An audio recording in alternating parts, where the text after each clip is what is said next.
You're a beautiful group, and just want to say, doesn't Donnie have a great voice? He does, doesn't he? Anyway, I want to mention we're doing something new, the youth raffle. So what we try to do is, let's say if you're a grandparent and you're buying raffle tickets for the youth raffle, put the name of your grandchild on the ticket instead of your name. So if it's Edith or Alexis, put their name on. And we want all the kids to have the fun of winning. And also we have a lot of prizes for bingo as well. And so it all should be a very great time. A year ago, the last great day, we had the forum. Within a few hours of that forum, the borders of Israel were breached, I believe, over 10 times. It was well planned, and it would appear from all the evidence that the people who lived on that border were more pro-Arab than most Israelis. They were very friendly, and the people came across the border to work for the Jews, and at least it appears many of them stabbed them in the back. That is, they gave vital information to Hamas about where the shelters were. They found out when the guards, their towers by the fences, would be changing. And being a holy day, they knew, Islam loves to attack the Jews on holy days. You'll see that historically. So they attacked them on the last great day while they were celebrating, and they knew it was well planned and a horrible massacre. I won't mention all the horrible things they did, but you're aware of many of them. And as I think about that, the growth of anti-Semitism is like a spiritual poison poured out into the world. What happened the next day was the most shocking. Apparently, there are a lot of Islamic-funded, indirectly terrorist groups on college campuses and other places in America. They had already coordinated. On the next day, after the massacre, we should push something that goes like, and even presidents of Harvard and MIT and Columbia got up there in front of Congress, and they said, well, does anything justify genocide? And they couldn't answer the question. Like, well, it depends. In other words, because we didn't get the political borders we wanted, that justifies, and it wasn't just military attack. They specifically attacked babies. Oh, I could tell you about, I don't want to talk about all the rape, but it was horrible. I mean, it wasn't just a military attack, it was, and there were guys on their cell phone, and this is on the internet, bragging about how many people they had butchered. I'm including women and children, and babies. I'm not making this up. The one thing you can say about the Nazis, they were smart enough to try to hide their barbarity. These people brag about it. And what was shocking, on American college campuses, young people were running around saying, we are Hamas.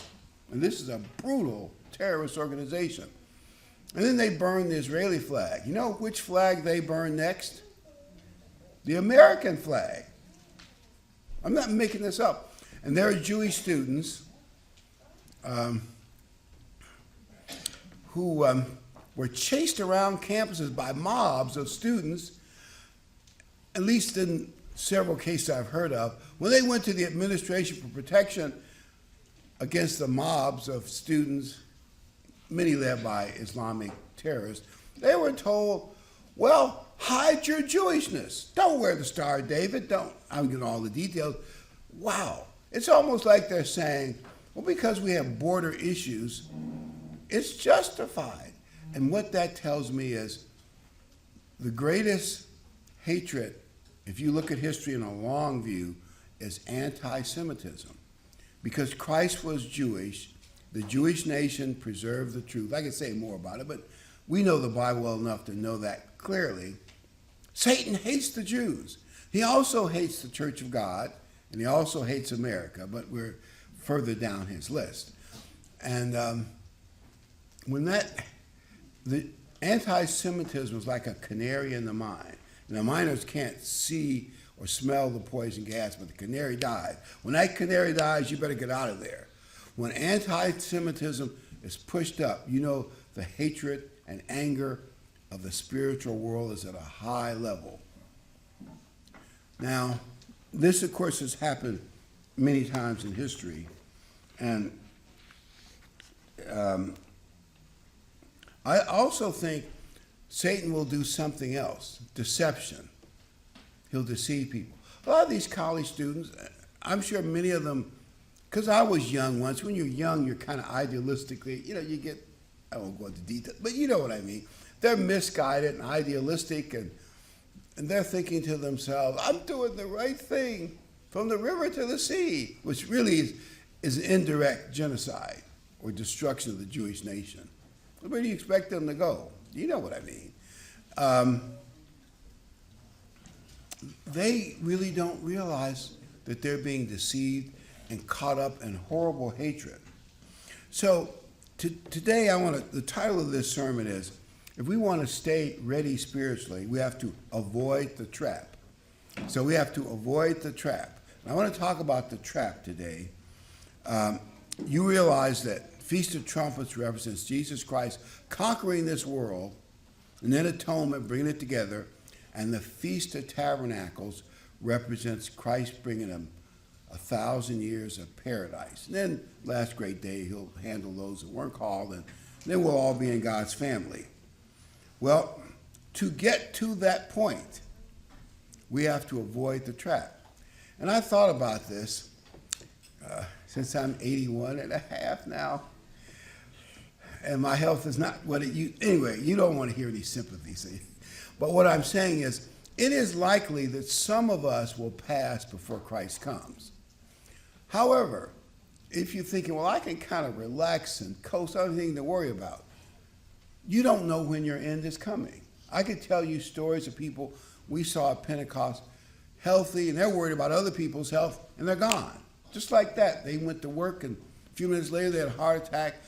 In other words, we need to stay ready, because you don't know when the end is coming.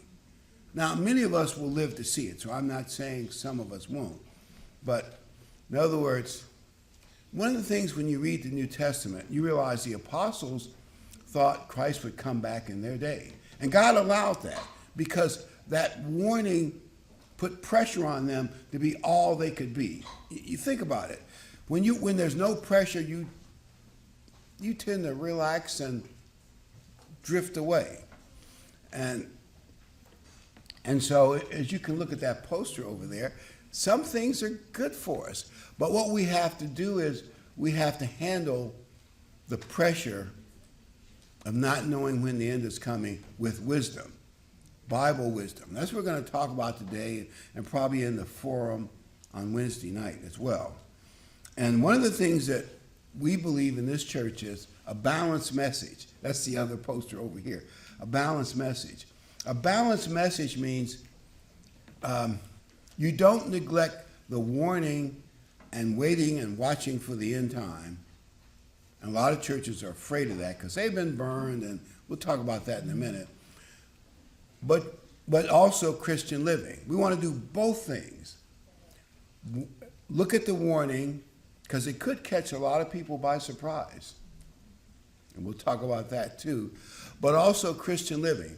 Because if you neglect parts of the gospel, like, say, prophecy warnings, some churches are afraid to preach prophecy, or like some, this is the worst case, all they talk about is prosperity gospel. About, you give to me my ministry and God will bless you. Well, there's some truth to that, but there's so much more to the gospel that's almost robbing people of the gospel message. We want to preach the full, total gospel message.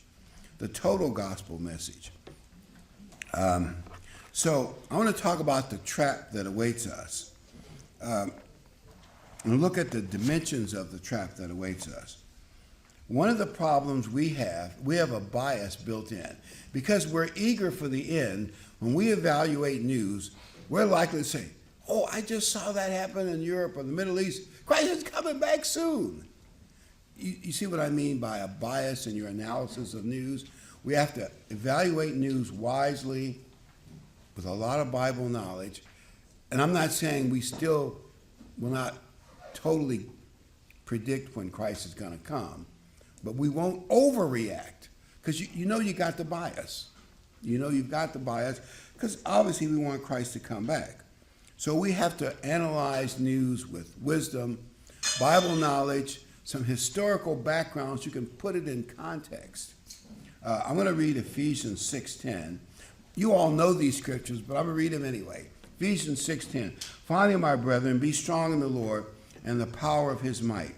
Put on the whole armor of God, that you may be able to stand against the wiles of the devil. The wiles means the devil is clever. You know, if someone is wily, he gets you leaning this way when you should be standing straight up. And then he kind of hits you from the other side. He's clever. He's wily. And the Bible warns about that. He's clever. And he'll appeal to our weakness. Like a con man. You know, a con man says, this guy is greedy for money he didn't earn. Quick rich scheme. If they sense that, that's the hook they use to bring you in. Well, the devil is looking for hooks to bring us back into this sinful world. I could argue that as far as spiritually lulling you asleep, who's the number one target? True Sabbath-keeping, holy day-keeping Christians.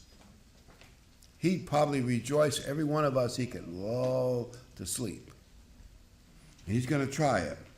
And he may use what I call the long con. The long con is, you know, you don't just meet the guy a few times and con him. You prepare him, maybe over a whole year, with information that's distorted, perverted. You play on his ego, his vanity. You know the kind of things that a good con man can do. Now, I also believe that Satan does not know when the end is coming. When God is blocking him, you know the scripture. We'll talk about that later, but in 2 Thessalonians, when that block is pulled, Satan says, now I can do my final plan with the beast. But you know he's grooming an evil dictator. He may be grooming bad leadership for America too.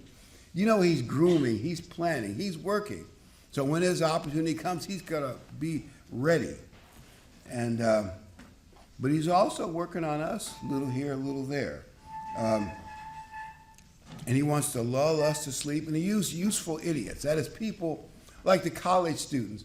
They're being used as useful idiots. That was actually, I think, Stalin's name for people in the Western world, a lot of academics that he misled about the true danger of communism, and even some great scholars like Shaw. But the point is, he looks for useful idiots that will talk you into doing what he wants.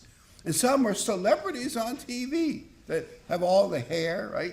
Good looking, and oh yeah, if this movie star says it, well, anyway, or this singer, whatever her name is. You get the point though.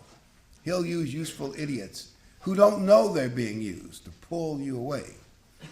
He'll probably use the teachers union and all kinds of people. You can kind of sense it. Satan wants us to sleep and be seduced back into the world.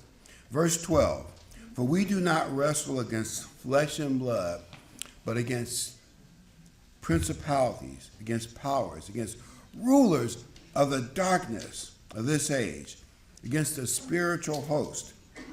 In other words, the one behind all this is a spiritual power. We can't see him.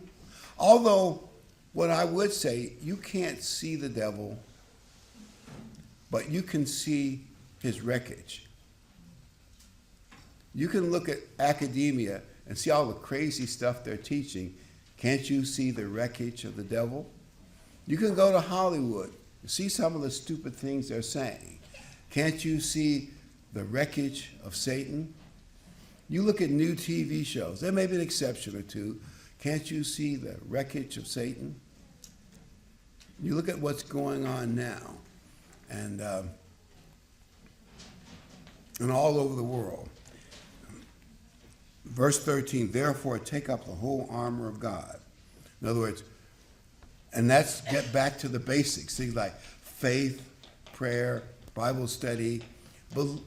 Know what you believe. In other words, really know it. Not just because your friends say it or you want to do the right thing.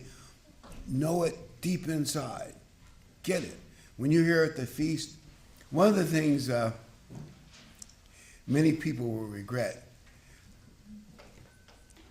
there are things you should have learned in school and you didn't take it as seriously as you should have, and you'd be better off if you focus. So while you're at the feast, get as much spiritual meat as you can. Get as strong as you can. Get the most out of whatever is available. Keep our focus on God and godly living, because that's the important thing. 1 Thessalonians 5, 1-3. This goes back to the whole point. God wants us to watch prophecy. It's in there. Even though we don't know. 1 Thessalonians 5, 1. But concerning the times and the seasons, brethren, you have no need that I should write to you. For you know yourselves perfectly that the day of the Lord comes as a thief in the night. In other words, like if any minister goes, and there's someone out there saying, it's going to be May 30th, 2026, and you know he's wrong. The moment he names a date, you know God is not coming when some big church leader says he's coming. You know that, don't you? And you shouldn't name dates. I mean, you can estimate, but you shouldn't name dates. Verse 3, for when they say peace and safety, there's a lull before the storm. I want to describe the lull before the storm. There will come a time in the near future when the European Union, we'll call it the Holy Roman Empire, because that's the Bible's name for it. By the way, what amazes me, if you study the history of Europe, by the way, Rome lasted for like 800 years. I hope I get my dates right. Between the first time the walls of Rome were breached until they were breached later. 500 years as a republic, 300 as a emperor's dictatorship. That's quite amazing. And Europe is still mesmerized by the thought. And they made a comeback and all the different things they did. But when you study European history, up until the Napoleonic Wars, there was always a Holy Roman Empire. Now, its strength and influence bounced back and forth. And after the British defeated Napoleon, and there's more to it, but that's the general period, Britain and America became the dominant power. The Holy Roman Empire faded. But what came out of that was a unified Germany. There's some steps, but you get the general principle. So up until somewhere in the 1800s, Europe has always had a Holy Roman Empire. And the Pope was kind of the leader. You know, you could argue some popes had more power than others. So that the mysticism of the Holy Roman Empire has not died in Europe. By the way, when they started the European Union, it was started as the Treaty of Rome. You know, just interesting thought. Now, my point is, when they get this Holy Roman Empire together, the dictator, whatever great title he'll take. By the way, you know, people like Stalin and Hitler took names. Hitler's real name was Schicklgruber, and Stalin had some weird Russian name I can't pronounce, but Stalin means iron, man of iron. And the point is, they take names that aren't their real names, but names that make them look like Superman. So whatever title he takes, he is the leader. And he'll get the whole world doing what he wants with the help of the false prophet. I'll call him Super Pope, but whatever his title is, it'll be some lofty spiritual title. And they'll have the world going their way. And there'll probably be secret labor camps. You know, they're always going to cheat on stuff. But for the most part, it'll be prosperous, especially if you do what they say. Take the mark of the beast. They give them any trouble, they'll send you to the re-education camp. But the world will be peaceful and calm, and you'll do what they say, and all will look well. You know, Pax Romana. We got peace again. And everybody thinks there's going to be peace. And then suddenly, everything will fall apart and there's war. Let me give you some historical examples similar. By the way, there are times when during the late 30s when Hitler was dealing with stupid idiots, and because Britain was kind of leader of the world, and France, and he was telling them, all I want is the Sudetenland and whatever, Greater Germany, then you'll have peace. And he was talking about peace. He was actually telling his generals, prepare for war. We talk peace, but prepare for war. And there'll be three powers, a caliphate in the Middle East, Europe, and some far eastern power that the Bible doesn't give us a lot of details, but we can make some guesses.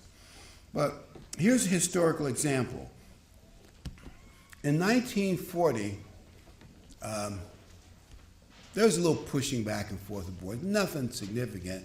Nobody wanted to repeat the gruesome meat grinder of World War I. There was no fighting. Nothing was going on. They actually had words for it in Germany, kind of the phony war. Nothing happened. Everything was peaceful on the Western Front. And suddenly, Hitler unleashed, or his generals did, the Blitzkrieg. Within a few weeks, all of Europe fell.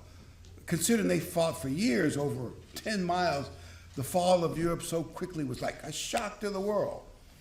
On the other side of the world, the Japanese, because America had frozen Japanese assets at American banks and wouldn't sell them oil and steel because we didn't like the way they were massacring the Chinese. Anyway, so Roosevelt froze them out. The Japanese sent ambassadors, and they were talking peace with America. Now, the Japanese ambassador knew when he was doing his Washington peace talks that the Japanese had already released their main battle fleet under radio silence from the waters of Tokyo to arrive at Pearl Harbor 7 days later. They knew the exact moment the attack would come, and he was going to go to the State Department half an hour before and tell them Japan is declaring war on you. But Americans were looking for peace. And you probably know the story. He got tied up in traffic. So FDR could honestly say they attacked us without declaring war. Because they figured half an hour, even if he called Pearl Harbor and they knew it was Sunday morning, they couldn't get ready anyway. America got lucky in Pearl Harbor, but the point is, much of America's battle fleet was sunk suddenly when they were talking peace. And nowadays, with new technology, I'm speculating this, but I hear people say it, wars could be lost in hours or days. In other words, they send some malware into your country, into your military, that messes up communications, because a lot of weapons are now satellite coordinated, and they mess up your computer technology. And they have these ballistic missiles. They may even have more. I'm suspicious they have more satellite weapons that haven't been unleashed on the world. But I think they're coming. They now have ballistic missiles, and I think America and Russia have the best ones. We'll see, but I think so. They launch up into space. They go in orbit. Then they come straight down on the target at increasing speeds. They even claim they have that kind of missile that can knock out an aircraft carrier. In other words, it's hard to shoot it down if you don't get it quickly. And if your software is off, all of your tough bases and cities and carriers could be nuked just like that. You thought it was peace. And then a couple weeks of mop up, for the foot soldiers and Navy, and you're thinking, that couldn't happen. Yes, it could. You're thinking it's peace, peace, and the world goes to war. It will happen. And then you realize, wait a minute, a lot of Bible things are happening quickly, and I'm spiritually all worldly, and I'm not ready. In other words, what Christ is saying is, bad things can happen suddenly, and there will be a lull before the storm. And in that lull, Satan will try to deceive us. I call it the lull before the storm. I want to give you a corny story. This guy walks into a bar in a tough neighborhood, and he says, looking kind of tough himself, he said, who's the toughest, strongest, the strongest man in this bar? Everybody, they're kind of scared to stand up. This guy looks kind of bruising and tough. Who's the toughest in this bar? And then a guy stands up. He's got the arms of Mike Tyson. If you've seen, you know what I mean. This guy stands up. He's 6'6", built, like a brick house. He says, I am. What's it to you? And the guy says, good. My car's stuck. I need somebody strong to help me push it.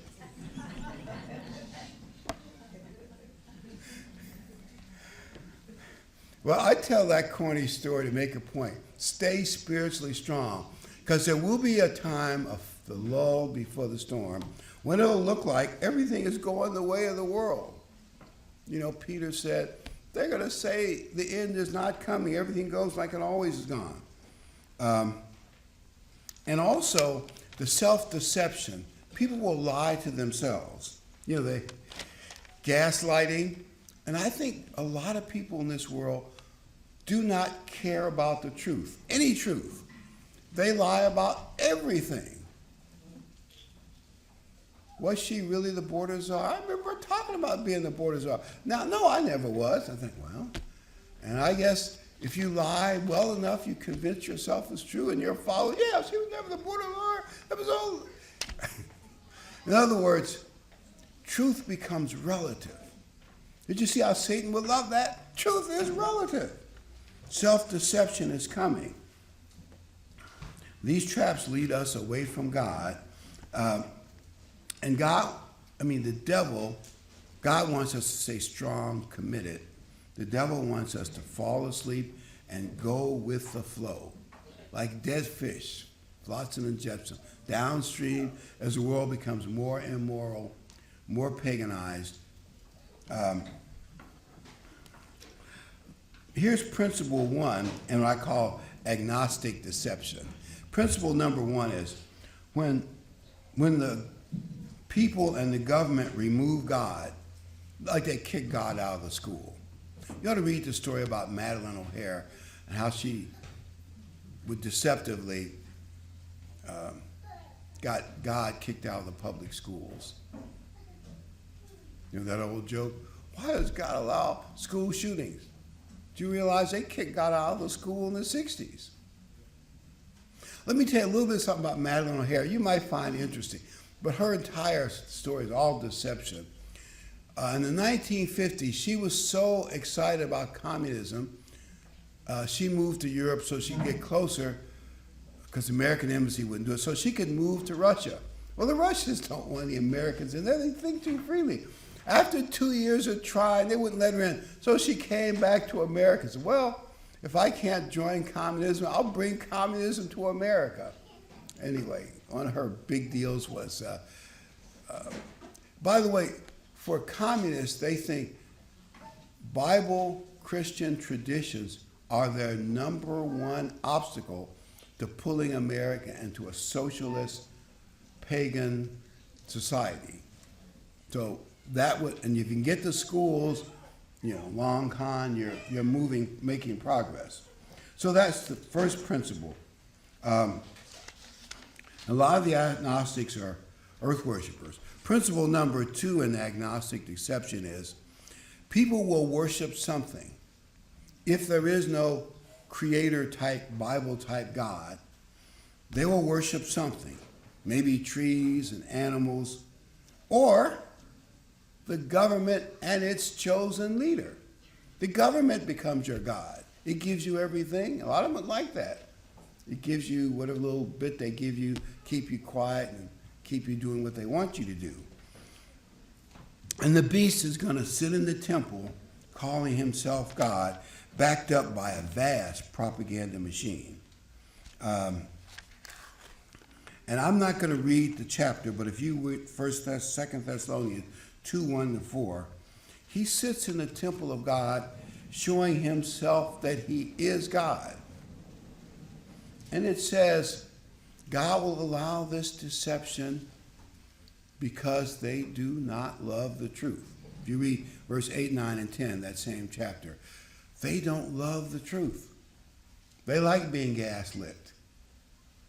It's like, I know this is funny, it's like the CNN announcer, and this whole strip mall was burning in flames, and people running around burning, and flames all over.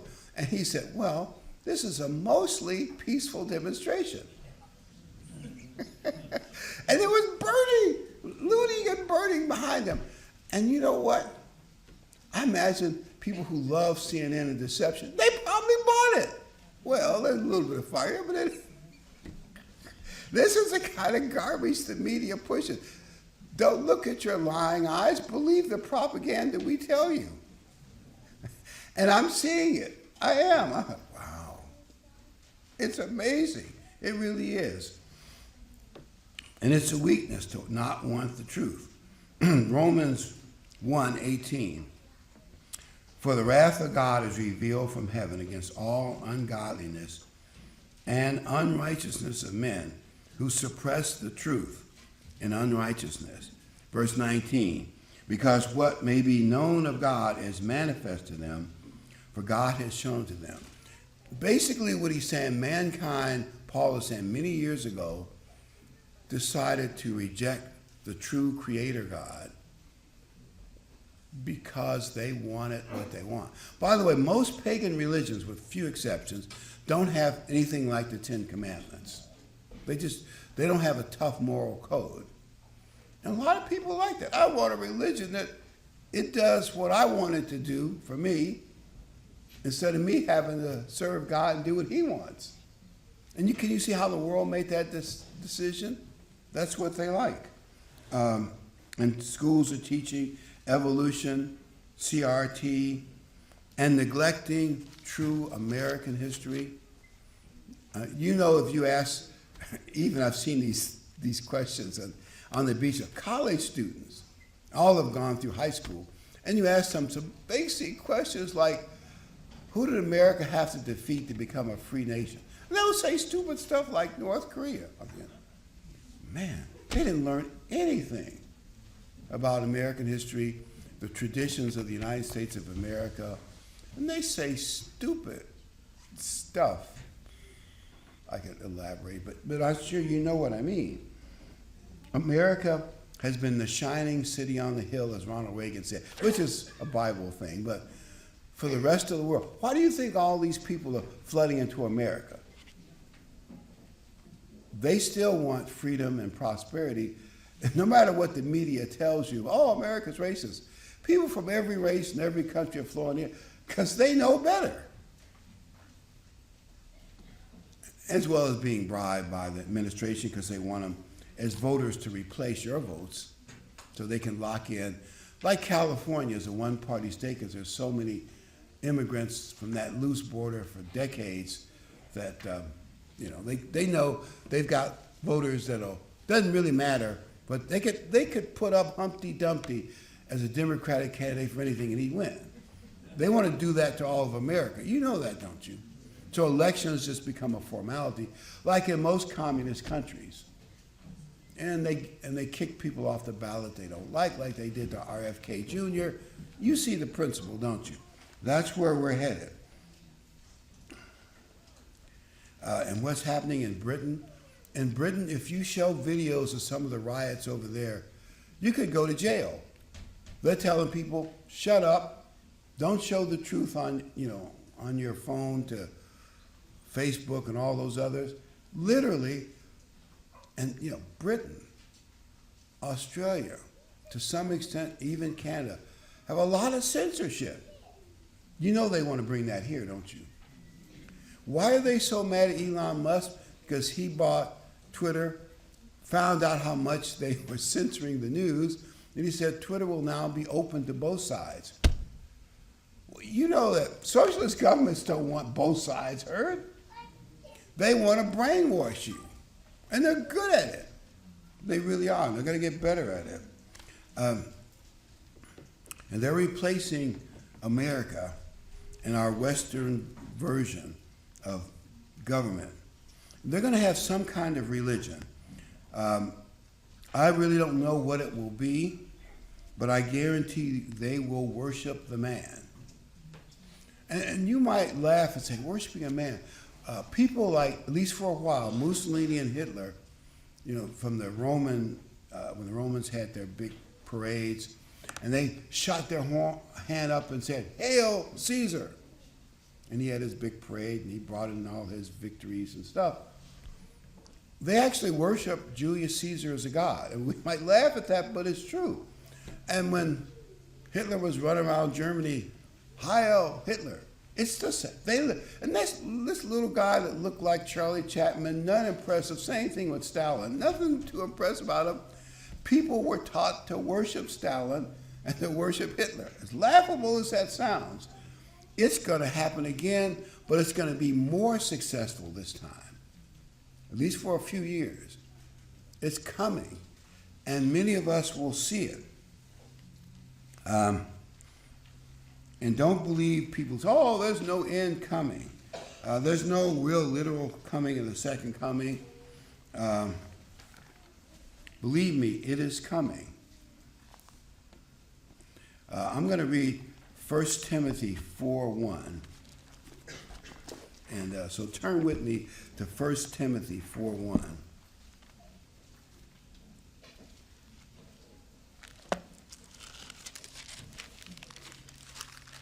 And 1 Timothy 4:1 reads, "The Spirit clearly says, and in the latter times," that's the time we're in now, "some will abandon the faith and follow deceiving spirits and things taught by demons." Now, if you abandon the faith, that means you had to have the faith at some point, right? So it's not just talking about the world. Certainly the world will lose much of its biblical foundation for Christianity. But it's talking, Paul is saying, we, New Covenant Christians, some of us will be seduced to fall away. I mean, there's no other way you can read that. Is there any other way you could read that verse? No other way you can read it. Now, obviously, before 70 AD and the events of that generation, that was kind of like a model of what will happen in the end. A lot of people fell away from the true church of God back then. And so Paul's things were meaningful. I'm going to go to 1 Thessalonians 5, 4, and 6. Kind of follow what we were reading in 1 Thessalonians before. 1 Thessalonians 5, verse 4 and 6. "But you, brethren, are not in darkness, so this day should overtake you as a thief.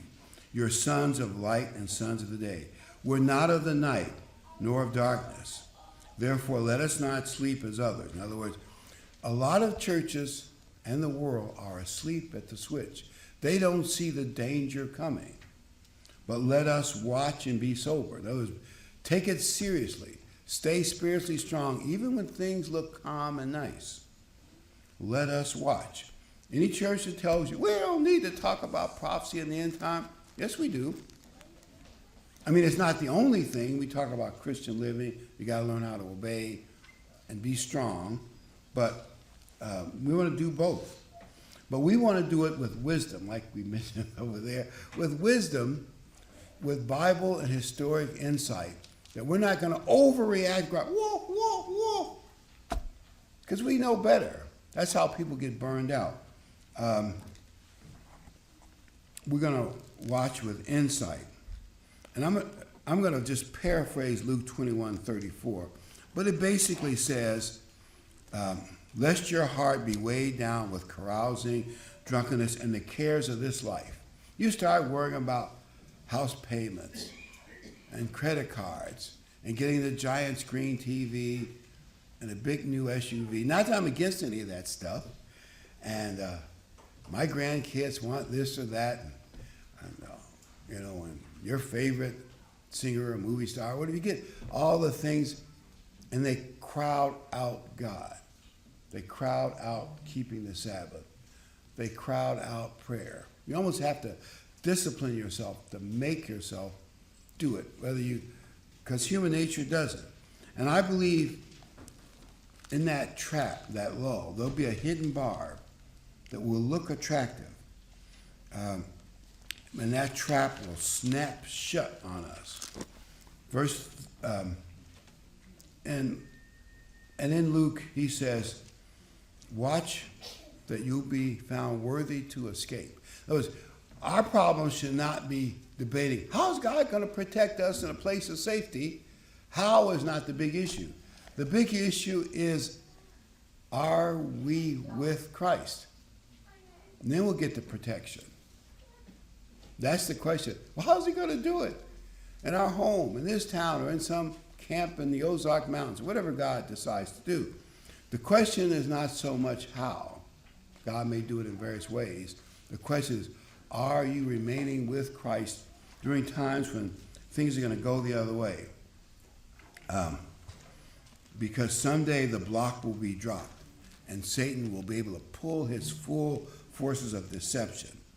Keep the Sabbath, keep the holy days. Get that regular infusion of truth over and over and over again, because the lawless one is coming. And I'm not going to read the verse, but if you go to 1 Timothy 4:16, it says, stay with the true doctrines. Doctrines are important. I mean, certainly everything's important. Prayer, Christian living, but doctrines are important. Stay with the truth.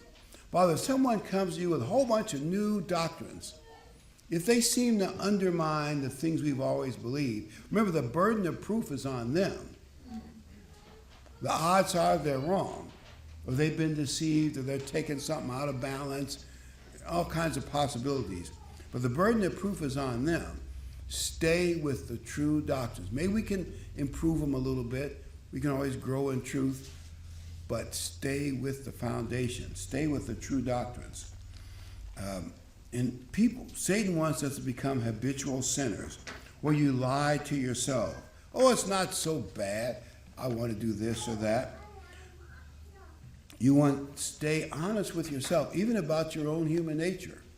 Yeah, I'm kind of a bit of a scoundrel in some ways. But that's good for you to know that, right?